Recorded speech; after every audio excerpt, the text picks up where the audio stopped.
Halo,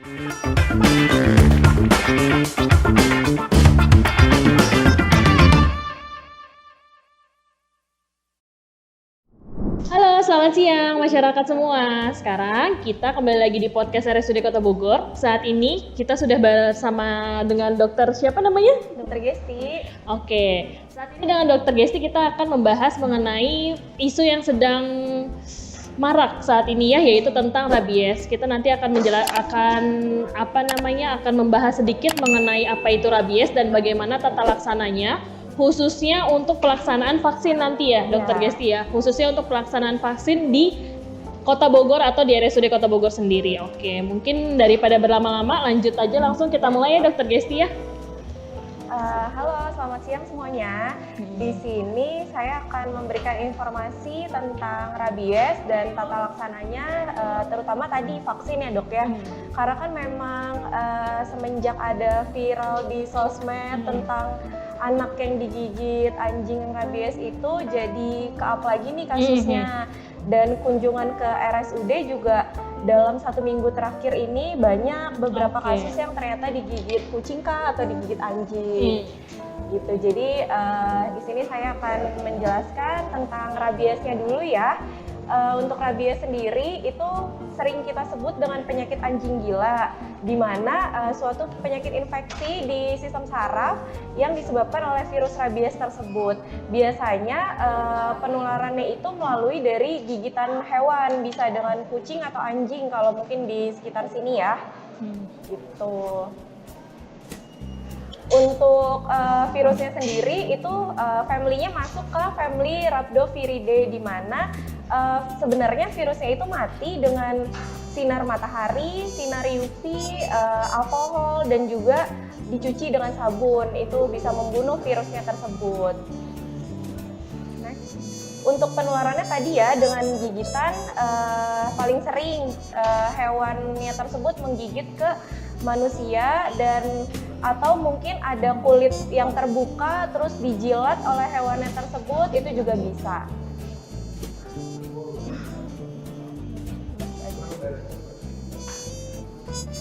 Di next aja ya.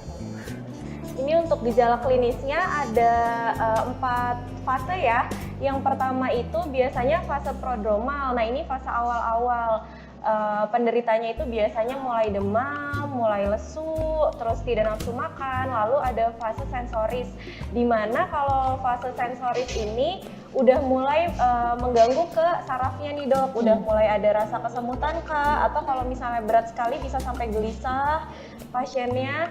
Dan yang terakhir, yang ketiga itu eksitasi. Nah eksitasi ini yang sudah seperti yang di video-video yang beredar itu, yang pasiennya sudah takut dengan air, sudah nggak mau minum sama sekali, ada halusinasi juga gitu. Kalau yang terakhir itu paralisis otot ini bisa terjadi, misalnya terjadi kelumpuhan gitu. Untuk tata laksananya sendiri dari jadi sebelumnya itu misalnya kita digigit hewan nih dok, digigit hari ini. Nah mungkin bisa gejalanya nggak muncul di hari ini langsung. Masa inkubasinya itu dari kita digigit dari 2 minggu sampai 2 tahun. Gitu. Cuma kalau misalnya sudah muncul gejala, dari gejalanya muncul sampai muncul kematian itu waktunya singkat sekali, hanya 4 sampai 6 hari. Jadi kalau misalnya itu sih harus ya amit-amit jangan sampai muncul gejala ya, karena cepat sekali gejala klinis ke arah meninggal itu. Nah strategi pencegahannya ini karena kalau misalnya ada pre-exposure dan post-exposure ya dok. Kalau misalnya pre kan berarti itu sebelumnya. Nah kalau misalnya sebelum terkena itu ya kita kasih vaksin bisa. Tapi mungkin kalau misalnya di sini kita tekankannya ke post-exposure ya, karena kan pasiennya misalnya datang ke rumah sakit kita nih. Nah kalau misalnya yang post-exposure sendiri itu bisa kita lakukan yang pertama cuci luka. Dibersihkan dulu lukanya, nanti luka bekas gigitannya itu harus dicuci 10 sampai 15 menit di air yang mengalir. Jadi dialirin, dicuci pakai sabun, tapi nggak boleh invasif. Jadi kalau misalnya lukanya terbuka, nggak boleh kita buka-buka, nggak boleh kita gosok-gosok, karena itu bisa bikin nanti kalau ternyata ada virusnya makin menyebar. Nah setelah itu dikasih betadine dan dikasih alkohol. Lalu kita kasih vaksin, tapi itu tergantung nanti dengan derajat-derajat luka, apakah memang perlu kita kasih atau enggak. Gitu.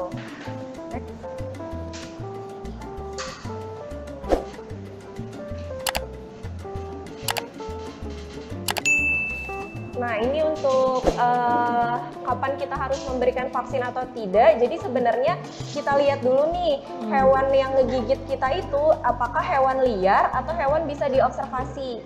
Definisi liar di sini sih sebenarnya kalau misalnya dari panduannya, dari guideline-nya adalah hewan liar itu hewan yang ada di hutan. Kalau misalnya hewan sekitar rumah kita, misalnya kucing atau anjing, tapi yang ada di sekitar rumah kita itu walaupun dia berkeliaran, masuknya tetap bukan hewan liar, tapi itu hewan diliarkan. Dan kalau info dari Dinas Kesehatan, hewan diliarkan di Bogor itu adalah hewan bebas rabies. Jadi karena kita kan memang bukan daerah endemis rabies ya. Nah, untuk hewannya tersebut kita lihat yang pertama, apakah hewannya itu bisa diobservasi atau tidak. Kalau misalnya hewannya bisa diobservasi selama 10 sampai 14 hari, itu kita lihat lagi resiko lukanya. Kalau misalnya lukanya itu ada luka ringan dan berupa resiko tinggi. Kalau resiko rendah itu biasanya ya hanya gigitan di bagian lengan atau kaki. Nah, itu masuknya resiko rendah. Kalau resiko tinggi itu biasanya di ujung-ujung jari atau di bagian bahu ke atas, di leher, di kepala, itu kan dekat dengan saraf pusat tuh. Nah itu masuknya ke resiko tinggi. Jadi kalau misalnya hewan ternyata bisa diobservasi tadi selama 10-14 hari, misalnya hewan peliharaan di rumah kah, atau hewan punya tetangga, atau hewan liar di sekitar lingkungan rumah, itu kalau digigit hewannya diambil, lalu diobservasi selama 10-14 hari. Kalau misalnya ternyata resiko lukanya itu rendah, tidak kita lakukan vaksin, tapi kita hanya cuci luka dan kita berikan pengobatan antibiotik dan simptomatis anti nyeri. Jika hewannya tersebut ternyata resiko tinggi, walaupun bisa diobservasi tapi lukanya resiko tinggi, itu tetap kita berikan vaksin.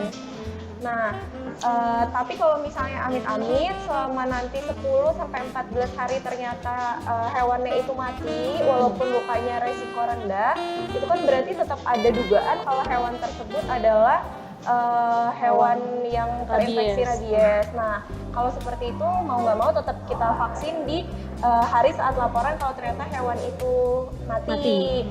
Tapi kalau ternyata tidak ada masalah, hewannya masih sehat-sehat juga, itu tidak kita lakukan vaksin.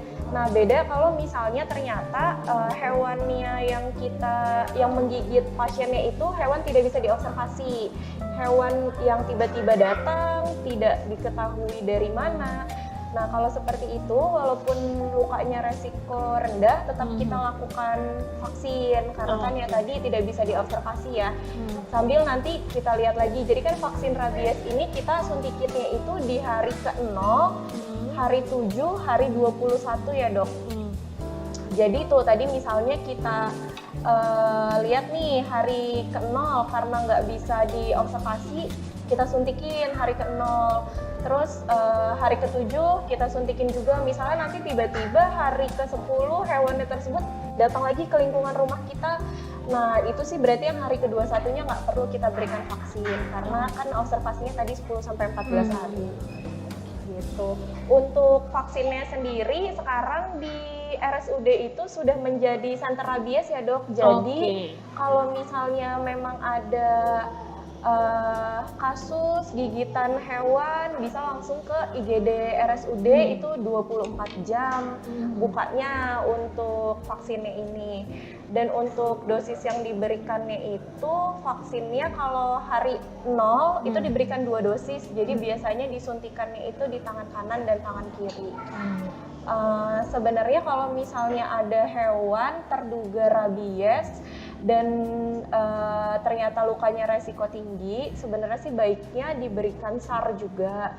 Cuma kalau SAR itu kan serum ya, serum rabiesnya kalau di kita sih belum ada, dan itu biasanya adanya di daerah endemis. Jadi diberikannya di daerah-daerah tertentu yang di lokasi endemis rabies tersebut. Di sini sih nggak ada karena ya tadi menurut Dinkes kalau misalnya Kota Bogor ini hewan yang diliarkan itu adalah hewan yang bebas rabies.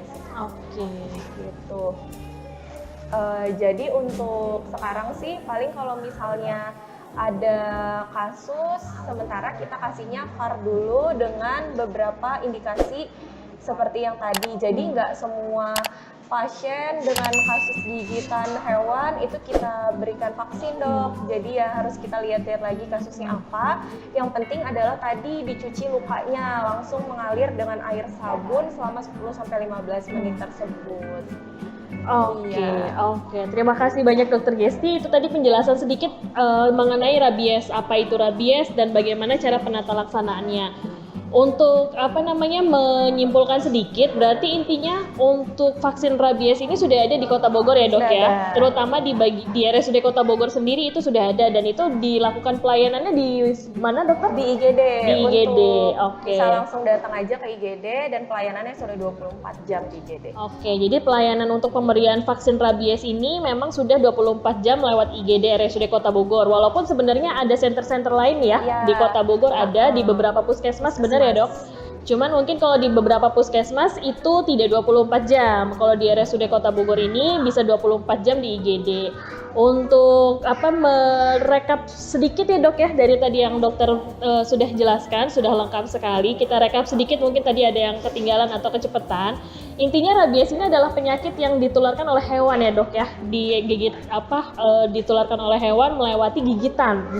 Melalui gigitan atau mungkin lebih ke air liur ya. Karena walaupun tidak digigit tapi misalnya ada hewan yang menjilat di bagian luka-luka yang terbuka, itu juga bisa menyebarkan si rabies ini, virus rabies ini. Dan untuk hewan ini apakah memang terkotakkan hanya anjing atau kucing, Dok, atau hewan lain apakah ada yang bisa menyebarkan rabies atau seperti apa? Banyak sih sebenarnya ya, apalagi kalau hewan-hewan liar.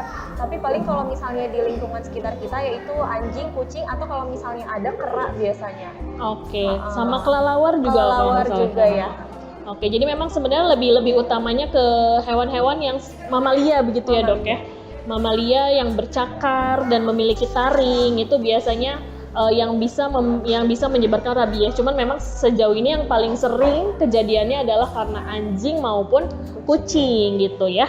Nah, untuk tadi kalau misalnya ada yang tergigit, baik tergigit hewan anjing ataupun kucing atau hewan yang tadi sudah disebutkan, yang pertama kali dilakukan adalah tetap cuci luka. Jadi semua perlukaan, semua gigitan dan semuanya itu memang pertama kali yang dilakukan adalah cuci luka, benar ya, Dok?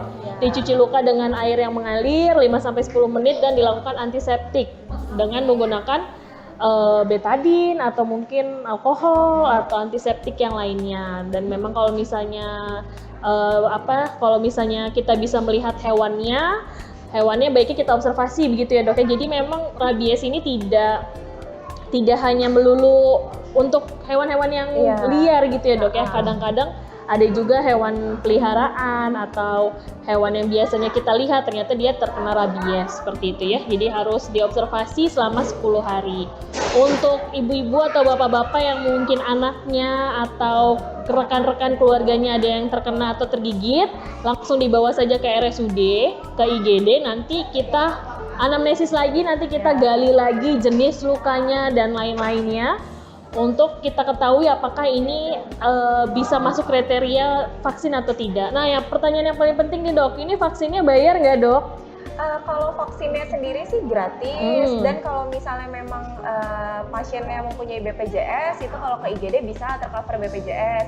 Kalaupun memang tidak punya BPJS, untuk vaksinnya sendiri gratis, paling pembiayaannya hanya tindakan yang dilakukan di RSUD-nya saja. Oke, terima kasih. Dan ini termasuk ke semuanya ya dok ya, di puskesmas pun Iya, seperti itu. Intinya ha-ha. vaksin rabies ini tercover oleh BPJS, tapi untuk keluarga mungkin yang tidak punya BPJS tidak usah khawatir karena vaksin ini sebenarnya gratis, tapi mungkin tindakannya saja, Iya. biaya administrasinya yang harus dibayarkan apabila memang tidak punya BPJS.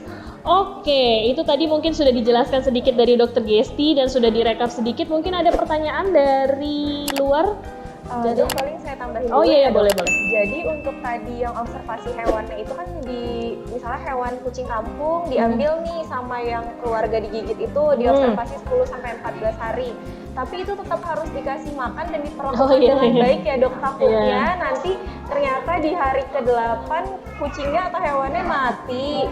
Disangkanya adalah karena terkena rabies, tapi ternyata ya karena nggak diurus. Karena kelaparan ya. Nggak dikasih makan gitu. Iya, dan ini juga buat catatan juga bahwa bukan berarti kita jadi abai sama hewan-hewan yang ada dan menjauhi atau bahkan menyakiti ya dok ya gitu. Oke, boleh langsung ke pertanyaan? Ada pertanyaan mungkin dari... Ada?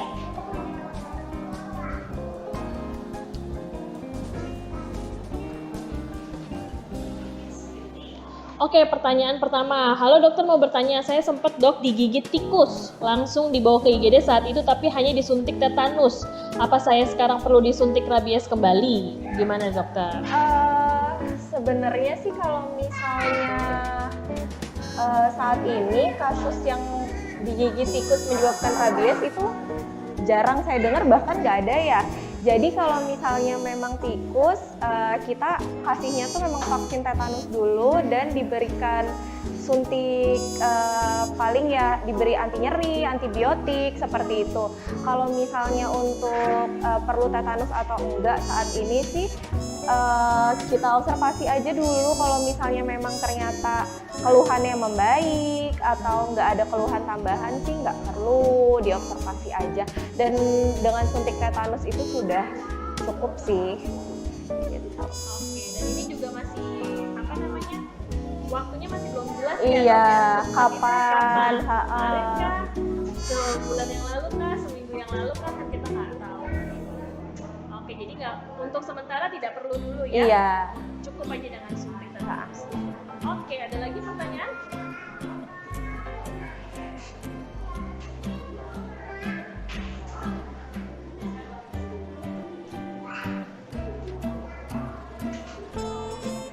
Sembari menunggu nih dok, berarti memang sebenarnya kalau misalnya sudah kena rabies dan sudah ada gejala itu bagaimana ya dok? Kalau sudah bergejala sih, apalagi tadi gejalanya udah muncul yang di fase-fase mulai yang berat, sensorik dan lain-lain, itu udah harus langsung dibawa ke rumah sakit sih dok. Karena ya itu tadi, kalau sudah muncul gejala dan ternyata memang dia terdiagnosis rabies, untuk ke arah kematiannya jaraknya hanya di 4-6 hari gitu. Jadi memang harus segera, kalau itu memang terduga rabies, harus ada penanganan lebih lanjut. Karena memang kalau sudah gejala klinis muncul, sedikit sekali yang ternyata bisa diselamatkan. Karena memang ini rabies ini agak-agak mirip dengan tetanus ya. Iya. Yang sudah terkena itu agak sulit untuk ditata laksana. Iya. Memang pencegahannya memang harus lebih matang lagi. Oke, ada pertanyaan lagi.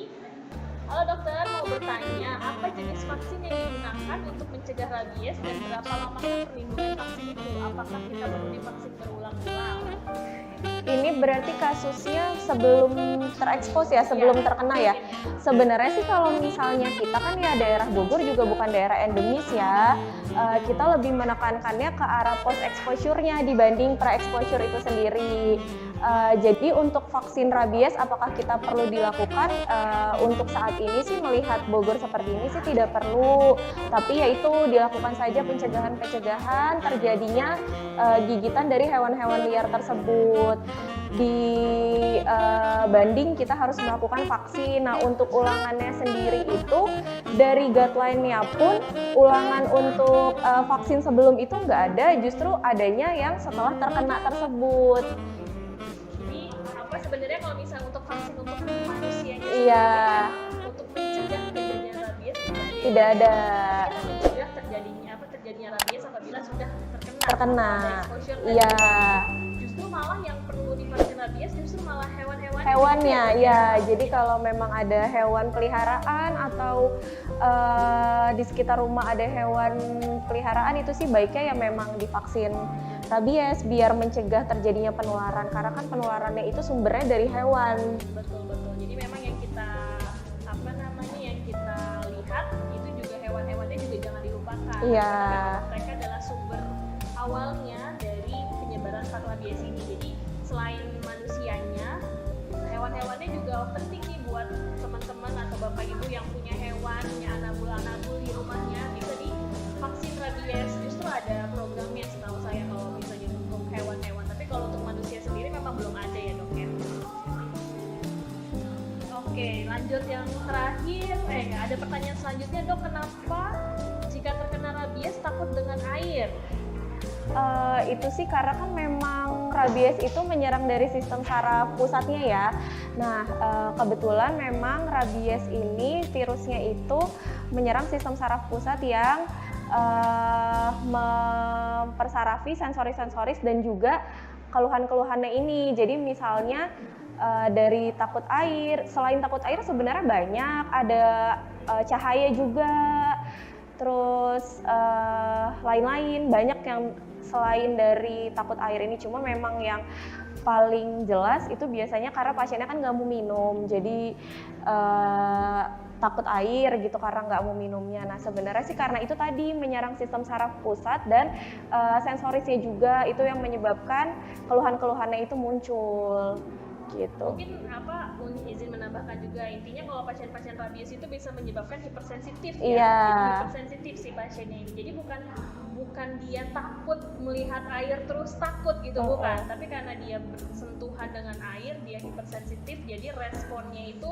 seperti ketakutan. Iya, seperti orang ketakutan gitu, sama seperti saat pasien-pasien rabies melihat cahaya dan suara-suara tertentu agak-agak mirip tetanus ya. Cuman ya itu, jadi bukan yang takut melihat air jadi takut, bukan, karena dia memang lebih hipersensitif tadi yang sudah dokter Gesi sampaikan juga, karena sistem saraf pusat, jadinya gejala-gejalanya keluar seperti itu.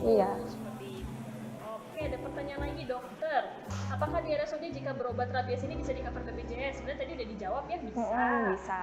Dan apa belum ada lagi tadi. Dan apa tindakan yang harus diambil jika ada paparan langsung dengan hewan yang dicurigai terinfeksi rabies? Sebenarnya tadi juga udah dijelasin Jadi ya dibersihkan tadi, dicuci luka 10-15 menit dengan air yang mengalir, tapi nggak boleh invasif. Mungkin kalau misalnya memang ternyata hewan tersebut terduga rabies sih baiknya ya langsung ke IGD biar dibantu cuci lukanya juga dengan yang sudah paham cara membersihkan lukanya dan segera kita kasih vaksin rabiesnya gitu. Dan hewannya pun kalau misalnya memang dicurigai terinfeksi rabies ya harus diobservasi, nggak bisa dilepasin. Itu tadi ya, yang tidak invasif itu maksudnya jangan dicuci Gosok. sembari digosok-gosok gitu, atau malah dicuci sembari ditambahkan yang lain-lain. Kan kadang suka ada aja ya dok ya, ditambahin daun, ditambahin apa gitu, itu tidak boleh ya. Oke, lanjut pertanyaan selanjutnya. Izin bertanya dok, hewan apa saja yang bisa terinfeksi rabies? Tadi sudah dijawab juga ya, mamalia, anjing, kucing, kelelawar, kera.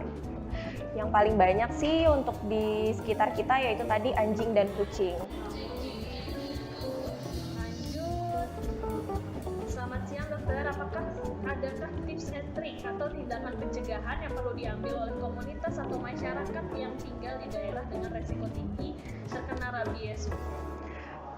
Kalau misalnya di resiko tinggi terkena rabies sih harusnya masyarakatnya memang, maksudnya pemerintah daerah sekitar mungkin sudah lebih aware mencanangkan vaksin pre-exposure ya, jadi memberi vaksin sebelum terkena, dan yaitu hewan-hewannya tidak dibiarkan berkeliaran, diisolasi, terus hewan yang sekiranya memang masih belum terinfeksi diberikan vaksin. Intinya sih mencegah terjadinya gigitan atau kontak dengan hewan tersebut. Dan ini sebenarnya bukan sesuatu yang bisa dikerjakan sendiri oleh Iya. masyarakat ya, memang harus bersama-sama karena memang banyak yang harus diperhatikan dari mulai hewan-hewannya dan manusianya seperti itu.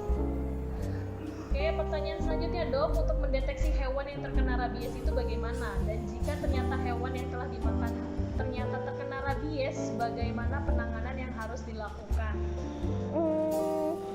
Kayaknya kalau misalnya hewannya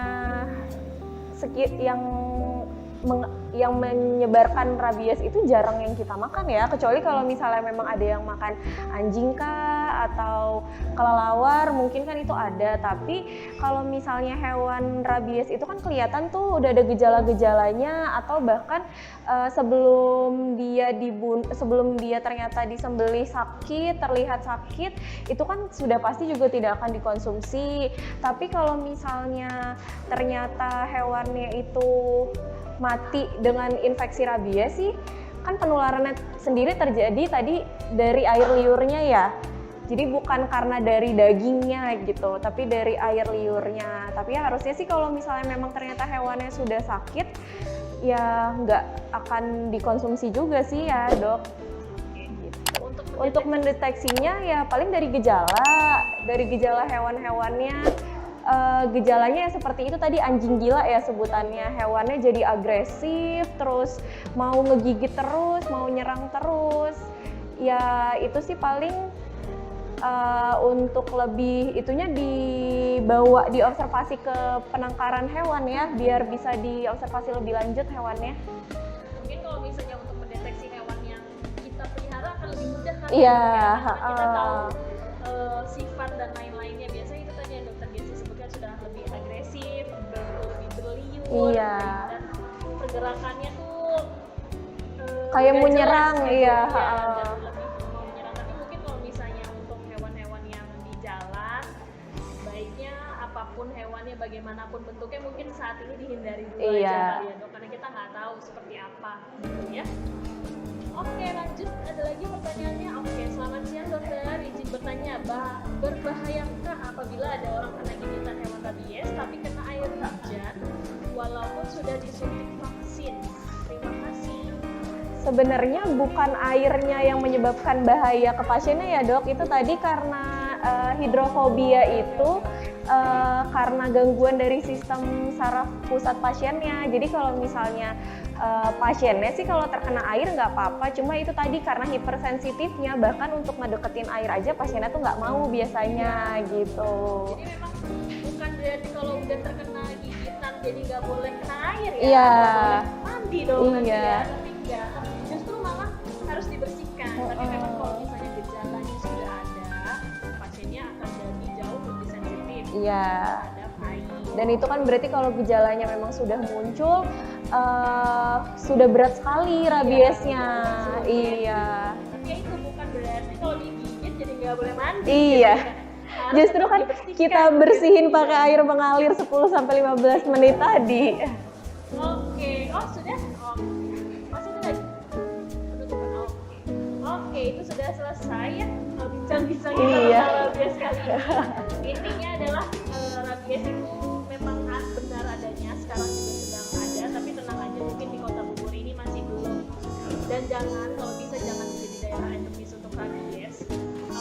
Apabila ada terkena gigitan, dan jangan khawatir juga kalau terkena gigitan hewan-hewan, bisa hewan-hewan tertentu ya, hewan-hewan anjing, kucing dan lain-lain, itu bisa ke IGD RSUD Kota Bogor atau ke puskesmas setempat untuk meminta divaksin dengan evaluasi gitu. Jadi kalau menurut dokternya ternyata tidak perlu divaksin, ya berarti memang itu yang terbaik gitu ya. Seperti itu. Mungkin kalau nanti ada yang mau ditanyakan atau apa bisa langsung datang aja ke IGD gitu ya. Oke, terima kasih banyak Dokter Gesti. Jangan lupa di like dan subscribe channel YouTube RSUD Kota Bogor, RSUD Kota Bogor Daily, dan Instagramnya. Oke, sekian dulu. Terima kasih. Banyak ya, Wak.